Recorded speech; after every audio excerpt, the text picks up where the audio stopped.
because it's not that he himself is not qualified, rather he did not present himself in the correct manner. This idea of presentation, this idea of manners and etiquettes, they are very important for you and I in our relationship with Allah subhanahu wa ta'ala, because a question that we ask ourselves frequently is, my dua, when I make it with so much sincerity, why is my dua not being accepted? My adhkar that I recite daily, whether it's in the morning, whether it's in the afternoon, or whether it's before I sleep, I say it with such strength and such conviction, yet my dua and my adhkar, they're not being accepted. What's the matter? What's the problem? What's being an issue for my prayers from being accepted? Ibn al-Qayyim rahimahullah ta'ala, he speaks about this phenomenon, and he says that when we think about dua, we need to think about a particular example and analogy. When we think about a dua, what should come to our mind? He says, "Ad-du'a wa dhikr bimanzilati silah."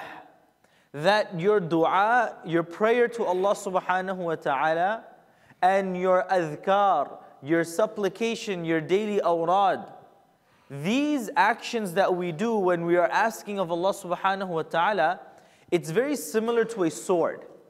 A sword. And in order for a sword to be effective, there are three conditions that need to be met. Number one, the person who's wielding the sword. Number two, the sword itself needs to be sharp. Number three, there should be no impediment. So he gives an example by saying, imagine a person goes into the thick of war.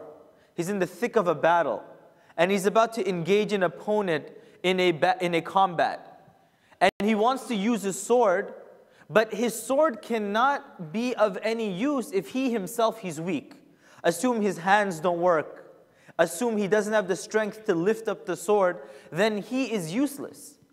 Number two, he has the muscle, he has the strength, but when he picks up the sword, he realizes that it's dull. It's not sharp enough to use.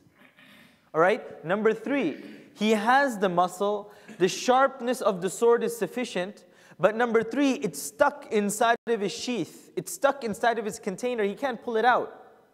If either of these three things happen, the moment he's in front of the enemy, immediately he's going to be taken down. Why? Because the sharpness of the sword, the strength of his arm are the impediment preventing him from using the sword. All three of these things render his strength useless. Ibn al-Qayyim rahimahullah ta'ala, he says that our du'as are exactly like this. That when I make dua to Allah subhanahu wa ta'ala, I need to think about three things. Number one, I need to think about myself. Am I meeting certain qualifications, certain criteria for my dua to be accepted?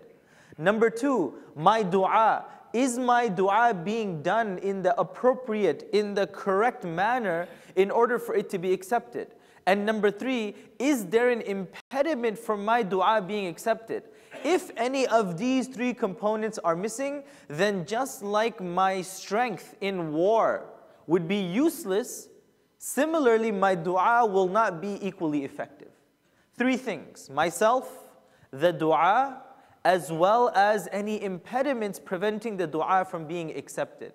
And inshallah, it is regarding these three things that we would like to focus in the upcoming talks, where we talk about why our du'as are not being accepted, what's the manner of dua being accepted, what can I do to propel the acceptance of my dua, and finally, what can I do to remove any blockage, any obstruction from my dua reaching Allah subhanahu wa ta'ala the way it ought to reach Allah subhanahu wa ta'ala.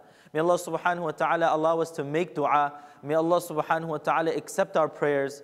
And may Allah subhanahu wa ta'ala make us among the mujabud du'at, those people whose du'as and supplications are accepted.